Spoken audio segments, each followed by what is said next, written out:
জাকির আলীর ব্যাটিং ভারসাম্য নষ্টের পেছনে জুলিয়ান উডের ব্যর্থ কৌশলকে দায়ী করেছেন খালেদ মাহমুদ সুজন। জাকিরের অফসাইডে দুর্বলতা ততটা প্রকট নয় বলেও মত তার। বিপিএল দিয়েই আবার সেরা ছন্দে ফিরবেন জাকির, বিশ্বাস নোয়াখালী এক্সপ্রেস হেড কোচের। জাকের আলীকে নিয়ে সমালোচনা কটূক্তি ছিল তুঙ্গে। ধারাবাহিক পারফর্ম না করেও সিন্ডিকেটের কারণে স্কোয়াডে কিংবা একাদশে সুযোগ পাওয়ার অভিযোগ উঠেছিল।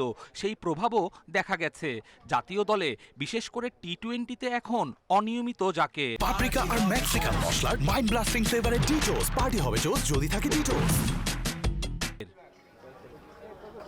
জাকেরের হঠাৎ ছন্দপতন স্বাভাবিক মানছেন না Noakhali express head coach Khaled Mahmud Sujon. তার ব্যাটিং ভারসাম্যে জুলিয়ান উডের পাওয়ার হিটিং কৌশল বুমের্যাং হয়ে ফিরেছে মত তার। জাকেরের অফসাইডের দুর্বলতাকেও বড় করে দেখছেন না। শুধু পড়েছে না, অনেক পড়েছে। কারণ আপনার ব্যাট লিফটের কথা যখন আপনি বলবেন এবং আপনি ব্যাট সুইংয়ের কথা যখন বলবেন, তখন আমরা ডাউন সুইংটার ব্যাপারে যখন হবে, তখন এটা অবশ্যই একটা করবে যে স্বাভাবিক যে ব্যাটিংটা করতো ওরা, ওখান থেকে ওই রপ্ত করতে গিয়ে মানে অনেকেই বিপদে পড়েছে। এটা নিয়ে টি-20 ফর্মেট দেখলে সবাই দেখবে যেন অফসাইডে বল লেগসাইডেই মারে, বাট হয়তো হচ্ছে একটা বেশি মেরেছে হয়তো, বাট অফসাইডেও সমান স্ট্রং আছে। আমি আশা করি যে এই বিপিএলেও ঘুরে দাঁড়াবে ইনশাল্লাহ। ফর্মে ফিরতে মরিয়া জাকের ব্যাটিং দুর্বলতা সারাতে অনুশীলনেও তার নিবেদন স্পষ্ট। এদিকে টি-20 বিশ্বকাপের আগে মিডল অর্ডারের ঘাটতি পূরণে বিপিএলে চোখ রাখবেন নির্বাচকেরা।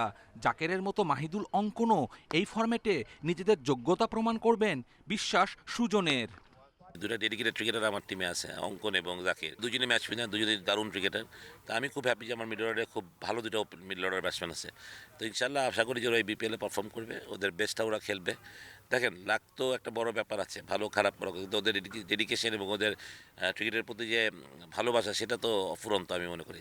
প্রথম বিপিএলেই নোয়াখালীকে বড় সাফল্য এনে দিতে চান সুজন। দলের ভারসাম্যেও খুশি এক্সপ্রেস হেড কোচ। কপিল পাল, ইন্ডিপেন্ডেন্ট নিউজ।